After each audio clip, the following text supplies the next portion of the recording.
This is Overtime inside the Casino Rama Grill Room. Gareth Wheeler with you. This man, Bob Iarusci. Do I even need to introduce you? You're everywhere. On the Fan 590 calling TFC games, a former national team member for this country.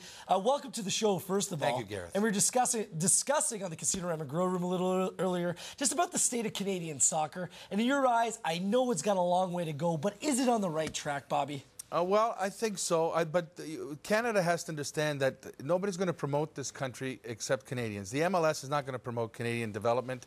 It has to be the Canadian governing bodies and people like myself.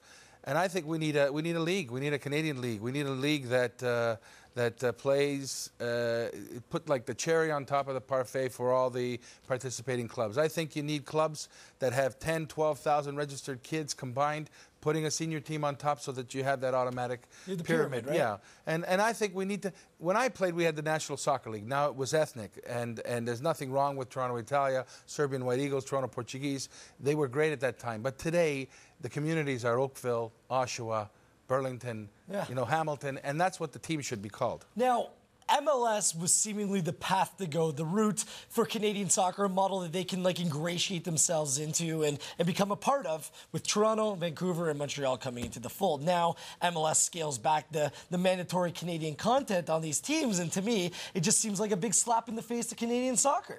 Well, it is. It is a slap in the face. MLS doesn't care about Canada. They never wanted any Canadian teams in their league. The only reason that TFC got in was because Garber had too many problem spots, and he had B and C geographical clubs that weren't drawing, and quite frankly, the league was going into the toilet. TFC actually rescued MLS. Sure. And made them bullish on expanding again. And then, of course, with Seattle coming in, Vancouver and Portland, Montreal, you're going to have 5, 6 great, vibrant clubs along with New York. Now you got yourself something that you can really sink your teeth into. And I mean, New York is a club that still has taken a lot of time to reach a level of credibility, actually. You know, they finally have a new stadium, but still it's in Harrison, New Jersey. It still has its warts, despite being a team that's done very well this year and actually invested into their players. But they don't fill it, Not even close. Gareth. I mean, they've got a new stadium. If you build it, they will come. Well, they didn't come.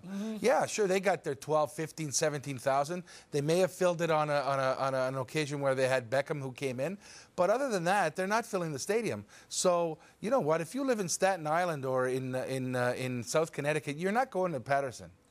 And I guess that's what makes what's happened here in Toronto with Toronto FC makes it that much more painful for the people that follow the team, commentate about the team, or even write about the team like myself, because you see so much potential in this marketplace, yet nothing's been delivered thus far. And I don't know when some quality is going to be delivered by this franchise. And you said the word quality. Toronto deserves quality. We can't just have a normal franchise that Bo Johnson talked about, a 5-year plan. 5-year plan, my foot.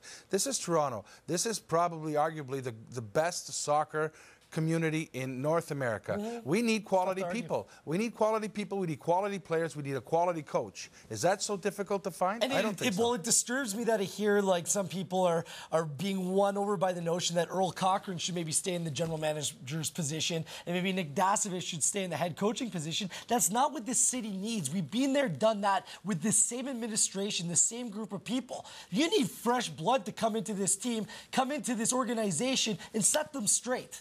You know who I see? I see Gianluca Vialli, Jean Tigana, Roberto Bettega. Imagine getting Bettega, who played with the Blizzard in '81, vice president for Juventus for 12 years, speaks English, loves the city of Toronto. I mean, knows everybody in Europe. He could make a deal tomorrow. Is that a realistic possibility, though? Honestly. I think it's realistic. I would endorse Roberto Bettega if I could talk to Tom and sell me tomorrow. I'd tell him. It's kind of funny because I like hearing, I know you're Italian, but I like hearing some credible Italian names put out there, because this whole marketplace has been so obsessed with the British style of soccer, the British commentator, all that noise for far too long, Bobby. And I think that the ethnic groups that really comprise the true soccer community in Toronto have been ignored for far too long. Yeah, and I don't think it has to be Italian. It has to be European. I don't care where you come. You can come from South America. You can come from Portugal. You can come from wherever. But I think what this team needs now, because they have to sell again now, Gareth. They're going to lose a lot of people this year. I don't know if MLS understands this, but when they're now renewing season ticket holders, and the amount of people who are season ticket holders today who have told me that they're not coming back or that they're cutting back on their tickets. I haven't heard anybody saying, oh, I'm going to need more. So, you know what?